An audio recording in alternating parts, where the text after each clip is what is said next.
Bismillah walhamdulillah wassalatu wassalam ala rasulillah.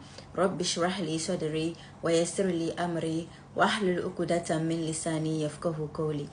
Assalamu alaikum wa rahmatullahi wa barakatuh. Dear sisters and brothers in Islam, welcome to another episode of the Deen Diaries. I am Shaibu Hikmatu, and today I'll be taking you through modesty in Islam. So when we say modesty, what does it mean? So we all know that haya is often translated as modesty, but the meaning is more complex than that. It comprises of other meanings, which includes sensitivity, shyness, shame, and and humility. Okay, so in the Quran, from Surah Al-Furqan, verse 63, Allah subhanahu wa ta'ala said, "The real believers are those who walk with humility or modesty on this dunya, and when the foolish approaches them or addresses them with harsh words, they reply, peace." You understand? And then the Prophet Muhammad sallallahu alaihi wasallam once said, in every religion there is always a moral, and Islam's moral is what? Modesty. So that's how important modesty is when it comes to Islam. So let's look at how we can be modest when it comes to Islam. Okay, so first and foremost, you have to be mindful of Allah. You have to fear Allah subhanahu wa ta'ala. Okay, because for you to be modest, you have to be shy from Allah before you be shy from people. We have some people who are always shy of people. For example, when they go to the masjid to pray, you see them like they pray on point, everything is on point, they slow down and everything. But when they are alone in their room, they pray anyhow they want. Okay, so the things that we are scared to do outside, when people see, they will be talking bad, it means that we shouldn't do them when we are also inside.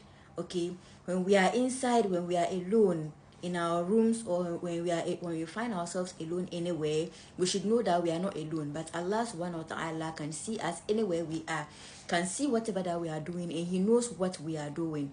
So we should know that if you are alone and you want to commit maybe something evil, or probably masturbate, that's a very perfect example. Or when you are alone with your phone, what do you use your phone to do? What do you watch on your phone? Do you go watching pornography? Do you go watching Islamic podcasts? Do you watch movies? When we talk about modesty, you don't have to be thinking that, oh, it's just our dressing or something. No. So you have to be shy of Allah, be shy from Allah subhanahu wa ta'ala before you can be shy of people. The moment you are shy of Allah, is automatic. When you are outside, you will not want to do things that people will see you. The opposite of modesty is shame. So the moment you lose guard and modesty, or shyness leave your body, then that's it. You are going to be filled with shame. Anything you do, you don't care. You do anything that you want outside. So let's look at the types of modesty. We have two types of modesty. One is the character aspect, and then we have the other one as the dressing aspect. So we'll look at the dressing aspect before we now go to the character aspect. So looking at the dressing aspect of modesty, most of the times when we talk about being modest in Islam, we often associate it with ladies. We associate it with Muslims, which is not the case. We have to know that when it comes to Islam, the men also have their dressing code. Men are supposed to be modest when it comes to Islam. What are some of the things? By lowering your gaze, and even when it comes to wearing garments, men are not supposed to put on silk as a garment. You shouldn't wear things that are going to shape your private parts out for people to see. Yeah, and you should also not wear garments that are going to be, should I say, above or below your knee. Okay, it should be below your knee, it shouldn't be above your knee. Yeah, which is your dress code when it comes to the men. And you shouldn't expose your from your abdomen to your knees. All those places is part of your aura when it comes to modesty. And then with the women, to our dressing aspect, we have to know that Allah subhanahu wa ta'ala has actually warned us in the Quran by asking the Prophet to warn us on how we dress, on how we put on our garments. And it can be found in Surah Al-Ahzab. I think that is Quran chapter 33 verse 59. And it says that, "O Prophet, tell your wives and your daughters and wives of the believers that they should draw over themselves, some of their outer garments when in public, okay, so as to be recognized and not harmed. God is most forgiving and what? Most merciful. So as this ayah is saying, it is very clear that Allah is warning us to put on our garments, draw our cloaks over our bosoms. Over our bosoms. He didn't say that you should go and use a piece of scarf to tie around your head and be walking around. Allah didn't say you should wear something tight that will expose your body, that will expose your shape for people to see. You understand? The meaning of modesty, the meaning of drawing your cloak over your bosom is to cover your aura, okay? In such a way that when you're wearing the dress, it should be a loose garment, such that if you are walking, people can't see your shape. They can't tell like how your shape is, okay? So we also have to be mindful when it comes to social media, dressing aspects. Sometimes you see a niqabi, a full niqabi and a full hijabi. When they are outside, when they are everywhere, they are always dressed perfectly. They cover their body, they wear dresses that will cover them. It doesn't show their shape or anything else. But when they are alone in their rooms, they do videos exposing their hair, exposing their face. I know who they always want to impress. When they are outside, they dress very beautifully, mashallah. But when they are inside, they tend to expose their hair. They do videos and they go and post it on social media. Do you think the social media is somewhere private? Or I don't get it. We have to be very mindful, okay, of social media, what we post there. Like what you post on social media actually defines who you are in real life, okay? It's a reflection of who you are in real life. So let's be mindful of how we dress and how we present ourselves on social media when it comes to our dressing aspects, okay? And then also, I think yesterday I came across a video of one of my mentors talking about married women, or when people are about to get married, when women are about to get married, they expose their bodies, and I couldn't agree less. See, when you are marrying, marriage itself is what? It's an ibadah. It's an act of worship. You are marrying for the sake of Allah. And as you are marrying, you have to marry with the name of Allah.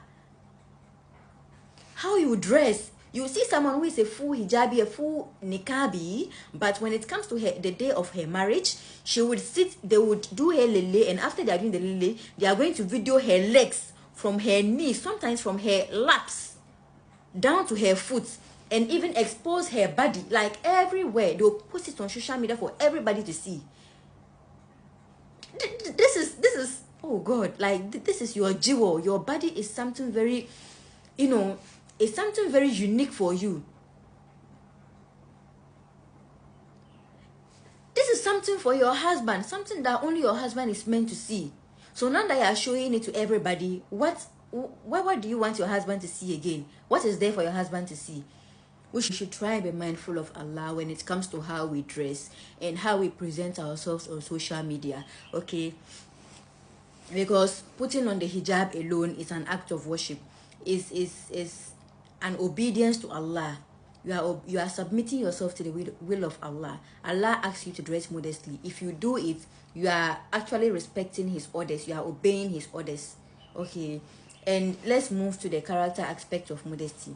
The character aspect of modesty also involves a lot. One is how we relate to Allah and how we relate to His creatures, okay? How we relate to other human beings. As I mentioned earlier, we have to be shy of Allah. When we are indoors, what we do, and when we are outside, what we do, okay?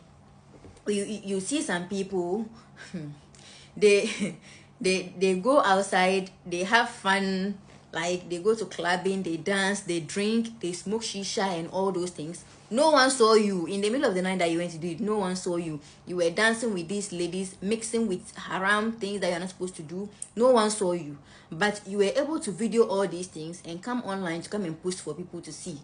Why should you expose your own sins? So that's something that we also have to be mindful when it comes to, being mindful of Allah in our private and in our outside world, okay?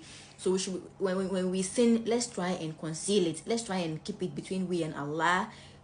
Keep it between you, yourself, and then Allah. And ask Allah to forgive you, okay? But if you come out exposing it, it means that you are proud of what you did. You are proud of the sin that you've committed, and you don't care.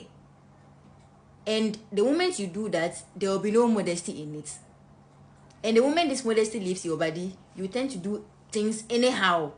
The way we talk, the way we behave, what we use our eyes to see, what we use our ears to listen to, what we use our hands to do, what we use our feet, where we use our feet to walk to, our legs to walk to. All these things are things that we have to be mindful when it comes to our character aspect of modesty. Okay, how do you talk to people? How do you approach people? If you see someone sinning, what do you do? Do you try to approach the person in a good way, in a calm way? Do you try to approach the person in the best way to try and bring the person back on his feet? Is that what you do? Or you go and then you attack the person, you try to insult the person and make the person feel inferior? Is that what you do? So when we are approaching someone, when you see someone committing a sin and you want to correct the person, let's try and use the best of approaches to, they are also human beings like us. And human beings, we are not perfect. Let's know that. We are meant to be reminding each other in a good way. You go to this person, try and talk to the person in a good way. If the person, listens to you and changes, alhamdulillah. If the person doesn't change too, alhamdulillah. You, the human being, you don't have the power to change the person. You can only try and talk to the person and leave the rest in the hands of Allah subhanahu wa ta'ala. Okay? And when it comes to also correcting people, sometimes you see someone doing something bad, you don't go try to correcting the person, but you go behind the person's back and you gossip, you backbite, you slander, you even lie on top of everything, which is very bad. Have we forgotten of Allah warning us, giving us a clear warning of us not, assuming for people and backbiting? Surah Al-Humazah, have we forgotten? Allah said we should not backbite. And like criticizing people, backbiting and insulting, don't do that. We all have been given different tests on this dunya. We have people who have the best of characters, people who have the best of knowledge when it comes to Islam, but they still have a challenge. Allah has given us all the different tests. Okay, I might be having a test of anger. I might be having anger issues. Another person to be having a weakness of not being able to give zakah. Another person will be having a weakness of not being able to dress modestly. Another person will be having a weakness of not knowing how to talk to people. Another person will be having a weakness of pride. Everybody has their tests, okay? And it's always up to us to work on our tests, to pass our test, to be able to identify our test and try and correct it and try and fix it.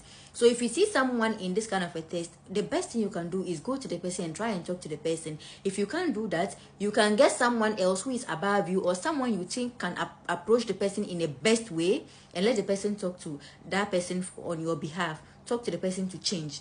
If it works, alhamdulillah.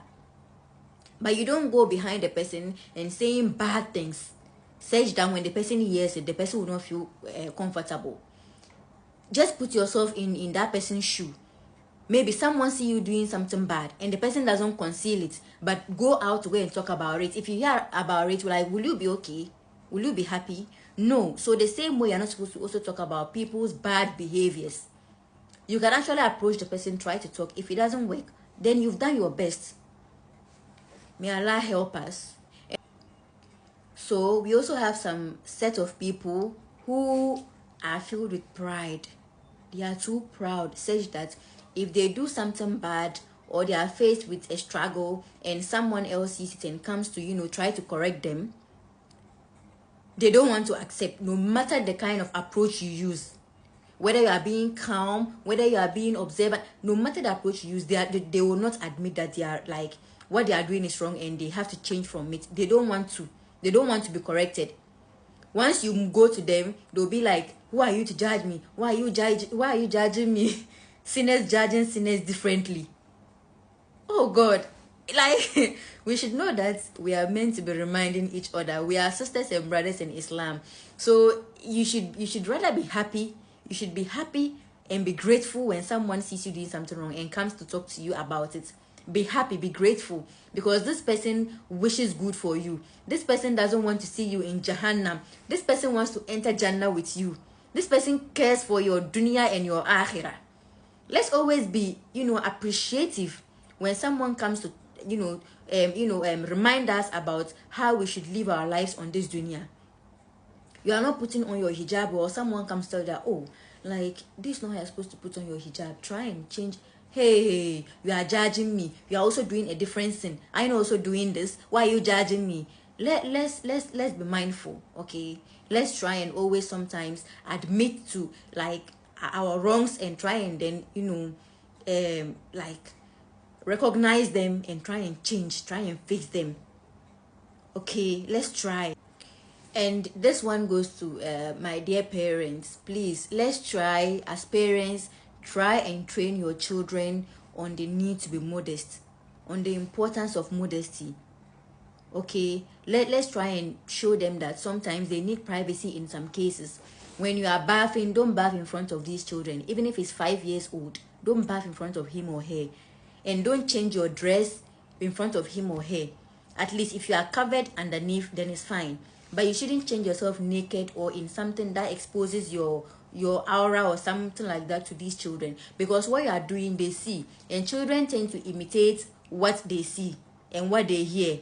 Okay, and then things like swearing. You are always swearing here and there. Don't do that in front of these children. You have your own difficulties you are facing, your own struggles. So if you are going through these struggles, don't do them in front of these children, because they are going to also emulate you. And they'll take it to school, they'll take it to other places. When they grow, they'll keep on doing it. But if you train them as their children, if you train them in a way that, oh, you show them that sometimes you have to, like, you need privacy. There are certain circumstances that you have to, be modest in a way. Okay, in that case, when they grow, they will also, imitate the positive aspect of modesty, and they will eventually also become people of haya, people of modesty. So as parents, let's also try to be mindful of this. Let's try and, train our children on the path of modesty, because modesty is Islam. Yes, because that is just the moral of Islam, modesty. So let's look at the effects of modesty, the positive effects of modesty and the negative effects of modesty.